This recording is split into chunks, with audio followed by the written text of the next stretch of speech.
안녕하세요. 황상민의 심리상담소 시작하겠습니다.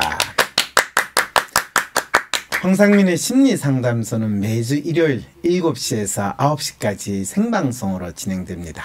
그리고 유튜브 채널 황심소 황상민TV에서 또 여러분들 만날 수 있습니다. 꼭 구독 눌러주시고 또 좋아요 눌러주세요. 우리 스태프분들이 꼭 강조하는 이야기였습니다. 왜 박사님 방송은 그렇게 구독자가 늘지 않나요? 시시한 이 시사 방송들은 구독자가 10만, 20만, 30만, 또 무슨 알릴레요 콜라는 100만, 200만을 가는데 뭡니까 쪽팔리게. 이래서 그러게 다 부족한 나이 문제구나 이렇게 생각을 했는데, 그래도 애슬님이 오셔가지고 지금 구독자가 매주 1000명씩 늘어나고 있습니다. 네, 뭐 그런 믿음을 가지고 지내고 있다는 거죠. 실제는 잘 몰라요. 때론 귀여움으로, 때론 멋진 스타일로, 때론 호통으로, 또는 날카로운 통찰로, 때론 허당미까지 당신의 불면을 밝혀줄 황상민의 심리상담소가 훨훨 날아갈 수 있게 작은 약속이 모여 응원해주세요. 후원해주세요. 당신의 후원으로 쑥쑥 크는 황심소. 해피 나눔을 통해 후원 가능합니다. 자, 그건 그렇고, 자, 오늘 애슬님 무슨 사연 가지고 오셨어요? 네, 검찰 출신 오선희 변호사가 말하는 검찰에 대한 이야기입니다. 검찰 검사 심리, 그들의 마음을 들여다본다. 제4부 검찰 출신 오선희 변호사가 말하는 검찰 이야기. 저는 검찰 내에서 비주류 그 자체였습니다. 스카이 출신도 아니었고 법대 출신도 아니었고 나이도 많고 심지어 검사 임관 당시 기혼이었습니다. 검사였던 지난 10년 동안 저는 검찰 내에서 육두품이라고 불리는 형사부, 공판부에서만 일했습니다. 형사부에 있는 다른 검사는 우스갯소리로 육두품도 귀족이라며 우리는 그냥 마당쇠라고 했습니다. 형사부 검사는 한 달의 마지막 일주일을 제외하고 거의 매일 10건 정도 사건을 받습니다. 그러면 한 달에 200건 정도 됩니다. 하루 15시간을 일하지 않으면 정상적인 사건 처리가 불가능합니다. 몸이 아프거나 일이 생겨 일을 하지 못하는 상황이 발생하면 사건을 계속 밀립니다. 형사부, 공판부, 검사는 자신을 갈아 넣든지 아니면 수사나 재판을 엉망으로 하든지 둘 중 하나입니다. 이렇게 매일 야근한다 해도 형사부는 실적이 쌓이는 것도 아니고 오히려 감점 사유만 쌓여갑니다. 한 달 100건 중 70건 정도를 기소하는데 당연히 몇 달에 한 건 기소하는 특수부보다 무죄를 더 많이 받을 수밖에 없습니다. 물론 특수부도 엄청난 고생을 하고 있는 건 압니다. 그들의 고생을 결코 폄하할 수 없고 폄하할 생각도 없습니다. 그런데 특수부는 그 라인을 타고 고생하는 만큼 보상을 받습니다. 특수부 수석되고 부장되고 특수통 명칭 달고 그러면 차장, 검사장까지도 승진할 수 있습니다. 하지만 형사부와 공판부는 그런 게 없습니다. 이런 구조 안에서는 내가 형사부에서 이렇게 고생해봤자 경쟁에서 살아남을 수 없다는 생각을 하게 됩니다. 결국 위에 잘 보여서 특수부로 가겠다는 생각을 할 수밖에 없습니다. 저는 상위 10%를 제외한 나머지를 못난이로 만드는 구조가 검찰의 가장 큰 문제라고 생각합니다. 특수부와 공안부로 가기 위해서는 윗사람의 입김이 아주 중요합니다. 만약 특수부에 한 자리가 나면 형사부에서 데려와야 하는데 그러면 형사부장의 추천이 매우 중요합니다. 혹은 특수부장의 과거 인연이 중요합니다. 그러다 보니 말 잘 듣는 사람, 줄 잘 서는 사람이 요직에 뽑힙니다. 검찰총장부터 평검사에 이르는 피라미드 구조, 부당한 위계질서, 불투명한 인사제도 등이 맞물려 검찰은 검사들의 충성을 짜내는 조직이 되고 말았습니다. 검사 개개인이 위의 눈치를 안 봐도 법과 양심에 따라 일을 잘할 수 있게 만들어야 합니다. 저는 지난 10년 근무한 검찰을 떠났습니다. 매일 야근하고 주말에도 나오고 휴가도 못 가는 삶을 계속 이어갈 수 없다고 생각했습니다. 부장까지는 달겠지만 이후 검찰이 요구하는 방식으로는 경쟁을 못하겠다는 생각도 들었습니다. 솔직히 검사 일이 되게 비인간적입니다. 일과 가정의 양립은 당연히 안 되고 맨날 위에서 쪼고 욕먹고 못난이 취급을 당합니다. 그렇다고 보람을 느끼는 구조도 아닙니다. 특수부에 못 가고 형사부에 있으면 패배의식만 강고해집니다. 최선을 다해 일하는 것을 조직에서 인정해주고 지원해줬다면 서울이 아닌 이른바 비인기청에서 5년 동안 있으라고 해도 상관이 없었을 겁니다. 네, 지금 이분이 무슨 이야기를 지금 하신 건가요? 검사 옷을 벗은 이야기를 하고 계셨어요. 본인이 검사 생활을 더 할 수 네. 없다라는 이야기를 나름대로 했는데 이걸 보통 우리가 검사스럽다라는 표현을 쓰면서 이야기를 하죠. 검찰 출신 오선희 변호사가 말하는 검찰에 대한 이야기인데 제2기 법무검찰개혁위원회 위원이래요. 옛날 검사를 했던 검사 출신 변호사라고 아마 이분을 모셨나 봐요.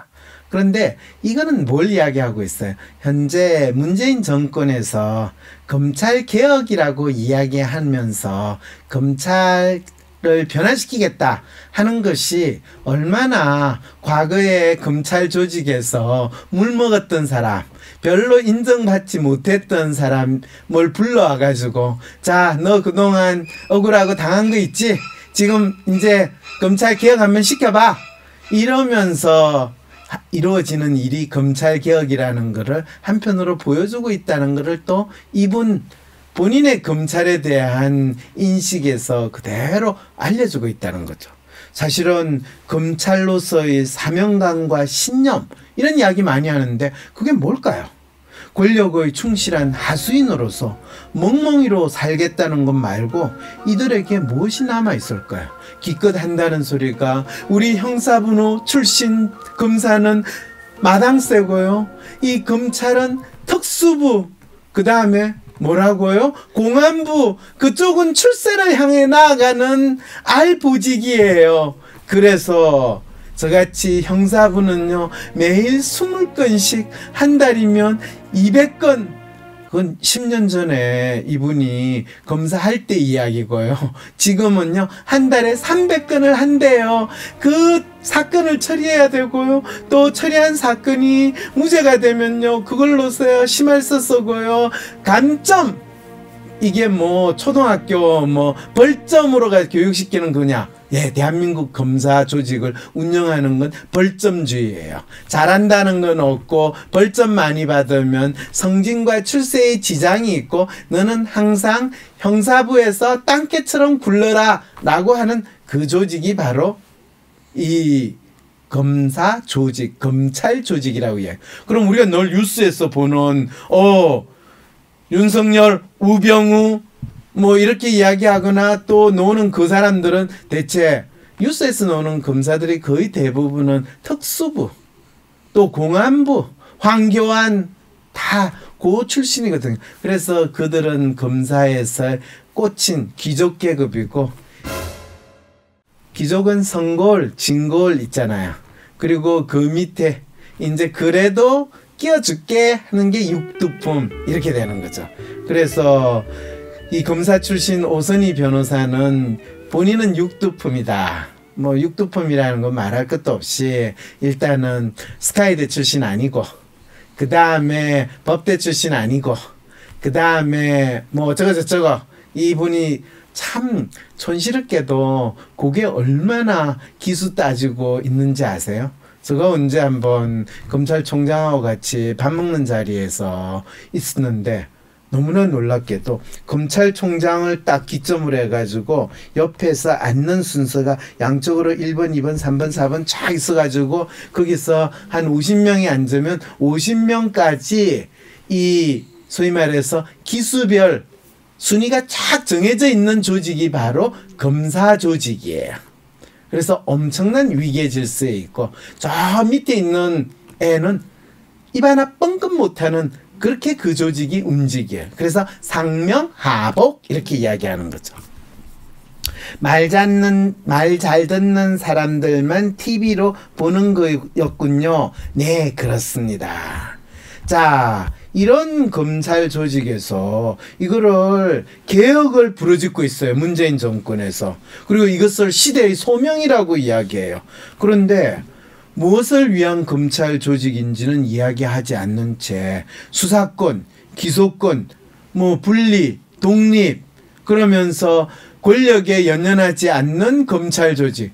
웃기고 앉았네. 검찰의 존재 이유는 권력의 하명에 받아서 권력의 멍멍이로서 열심히 일하는 것이 검찰 조직의 존재 이유인데, 그런 검찰 조직이 독립하겠다고 그러면 그것이야말로 지금 대한민국 검찰이 정권을 바꿀 수 있고 정권을 흔들 수 있다라는 이야기를 하는 힘인데, 놀랍게도 문재인 정권에서 이야기하는 검찰 조직은 더욱더 검찰의 존재 이유를 확인시켜주는 놀라운 활동을 지금 하고 있다는 거죠. 그래서 아무런 내용 없이 무작정 개혁을 하고 있다고 하니 검찰 조직이 법무부 장관 가족을 잡고 또 청와대 직원들을 탈탈 털어서 잡아넣겠다고 하고, 그거를 또 야당에서는 야, 이것이 진정한 검찰의 역할이다, 이렇게 이야기를 하는 아주 재밌는데, 그러니까 유시민 이사장이 뭐라고 그래요? 뭐 좋아하지 마세요. 지금 검찰이 정치인들 이 비첩보를 다 수집하고 있으니까요. 여당 야당 구분 없이 검찰 정권 시대가 올 겁니다. 이렇게 또 예언까지 하시잖아요. 그래서 사실은 어떤 조직이든지 간에 자신들의 정체와 자신들의 활동에 대한 반성이나 자신들의 문제에 대한 고백을 하지 않은 채 개혁을 하겠다고 하면 보여주기 위한 개혁, 쇼를 한다라는 것과 전혀 다르지 않는데, 매 주말마다 여의도에서 서초동에서 검찰 개혁 이렇게 부르짖는 분들은 제발 이거를 좀 알고 하셨으면 너무 좋겠어요. 그래서 그냥 검찰 개혁이라고 부르짖으면서 이 국민들의 목소리, 촛불 개혁의 그 열기를 검찰 서초동을 불태우리라 이러면 저절로 개혁이 될까요? 차라리 진짜 서초동을 불바다로 만들어가지고 검찰 빌딩을 잿더미로 되면 그때 어쩌면 새롭게 개혁을 할 수 있을지도 모른다라는 생각이 든다면 그건 너무 안타깝죠, 그죠? 개혁의 방향조차 없는 개혁은 결코 성공할 수 없고 그냥 발작적인 반응들을 우리는 할 수밖에 없죠.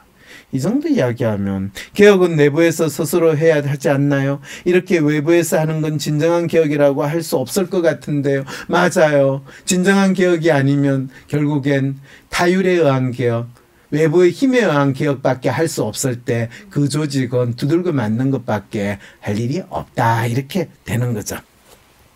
검찰의 행동이 참 기가 막히네요 라고 이야기하는데, 검찰의 행동만 기가 막힌 게 아닙니다. 자, 무엇이 더 기가 막힌지는 실제로 그런데 북한의 김정은 이야기는 왜 나올까요?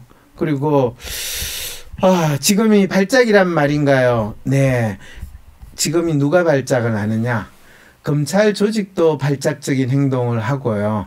그 다음에 재미있게도 이 청와대든 정치권이 검찰 개혁을 부르짖는 것도 거의 발작적인 행동을 하는데, 여기에 또 이 발맞춰 가지고 수없이 많은 시민단체도 발작적인 행동을 하는 것 같습니다. 정권을 잡고도 왜 이렇게 힘이 없나요? 아주 좋은 질문이에요. 예, 권력을 어떻게 써야 할지를 모르는 분들이라서요. 그냥 개인적 한풀이 수준밖에 없어서 그렇게 권력을 잡았다네요. 굉장히 비판적이시네요. 처음 아셨나요? 저는 모두가기의 대가라는 명칭을 얻고 있습니다.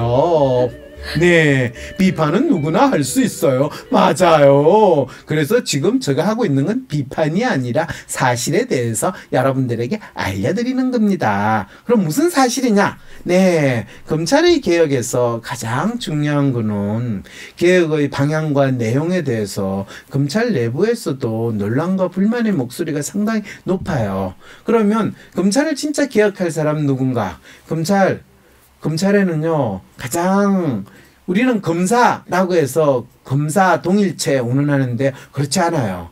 이 같은 검사도 형사부, 특수부, 공안부에 따라서 보직에 따라서 이 성골, 진골, 육두품 대부분 그 안에서도 그래도 이 평검사, 그 다음에 부부장검사, 부장검사, 차장검사, 검사장, 검찰총장 이어내는 아주 놀라운 또 다른 이 직급 체계가 있어요. 본인들은 없다고 주장을 하지만은 있어요.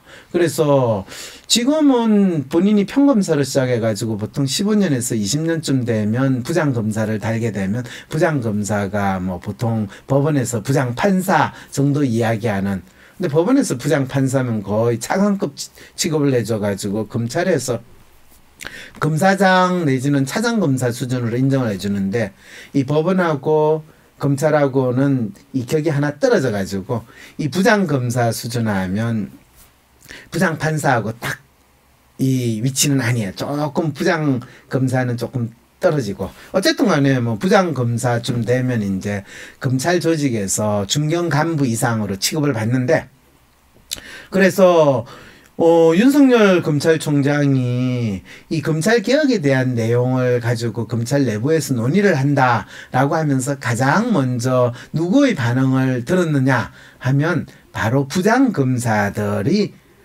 어떤 반응을 보이는지를 들었다고 합니다. 왜냐하면 이들이 부장검사라는 사람들이 검찰 조직의 중추 세력, 비교적 숫자도 가장 많아요. 사실 평검사보다는 적지만은 가장 핵심 핵심 인물은 아니고 핵심 직급이라고 할 수 있겠죠.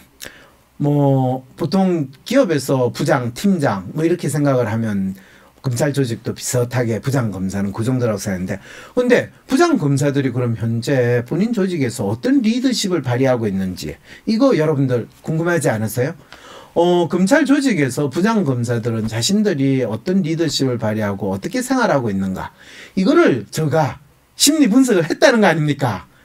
그것도 놀랍게 10년 전에. 근데 10년 전에 했는데 제가 요즘에 부장검사만 나오면 10년이나 지금이나 하나도 안 변했어요. 그러니까 이 인간들은 성장이 없는 조직이라는 거죠. 그래서 어떤 리더십을 발휘하고 있는가, 여러분 제가 그 분석한 내용을 읽어드릴 테니까 한번 잘 들어보세요. 다른 사람들로부터 인정받는 것에 대해 민감하고 중요시 여긴다. 그러니까 지금 오 변호사 본인에서 인정받고 칭찬받고 그걸 받을 때는 그래 듣는데, 널 벌점 받고 요거도 먹을 때 본인이 왜 살아야 되는지, 왜 지방으로 가더라도 어쩌고저쩌고 이런 소리가 나오는 거예요. 윗사람이 자신을 어떻게 평가하는지에 민감하다. 미래의 비전보다는 구체적인 현안 해결을 중요시한다. 하루에 10건씩 처리하려고 하니까 밤을 새야 되고 몸을 갈아야 된다, 이런 소리를 하는 거예요. 상하관계에서 가능한 한 기본적인 신뢰를 깨트리지 않으려고 노력한다. 위기에 따른 상급자 하급자 관계를 분명하게 여긴다. 장기적 관점보다는 월별 실적을 확실히 따진다. 인간관계보다는 과제 완수를 중시한다. 송진이나 출세 욕구를 숨기지 않는다. 그러니까 너 잘하면 형사부에서 내가 특수부로 보내줄게. 내 말 잘 들을래? 충성을 맹세하겠습니다. 쏠! 이렇게 되는 거죠. 일하는 방식에서 개인의 성취욕이나 경쟁의식 등을 중시한다. 부하를 키워주기보다는 스스로 커야 한다는 입장이다. 그래, 스스로 커야지. 성진 출세는 네가 열심히 하면 되는 거야. 꼭 줄 대려고 하지 마. 그렇지만 너는 내가 잘 봤는데 어떻게 줄 되는 게 좋겠지? 이렇게 사람을 굴르고 오르면서 지휘하는 조직이 바로 검찰 조직입니다. 그러니까 얼마나 부려먹기가 좋겠어요. 네. 자, 이렇게 이야기하니까 여러분들이 갑자기 힘이 빠지신다고요? 이런 인간들이 있는 조직이 국가라는 권력을 확인해서 국민들을 겁박하고 국민들의 권한을 침해하고 국민들을 마구잡이로 잡아조지고 얼러조지고 불러조지는 그런 조직으로 활동한다고요? 네, 그것이 권력으로 국민들을 지배하는 대한민국의 현재의 모습입니다. 검찰 검사 심리. 그들의 마음을 들여다본다. 다음 방송을 기대해 주세요.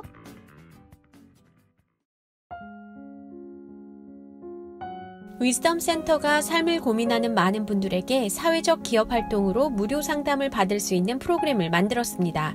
상담 비용이 부담스러우신 분, 자신의 고민이나 아픔의 정체가 무엇인지 알지 못해 상담을 주저하셨던 분을 위해 상담 기회를 제공합니다. 상담을 통해 자신의 마음을 확인하고 자신의 문제에 대한 통찰을 경험할 수 있을 것입니다. 황상민 TV 구독, 좋아요, 클릭. Right now.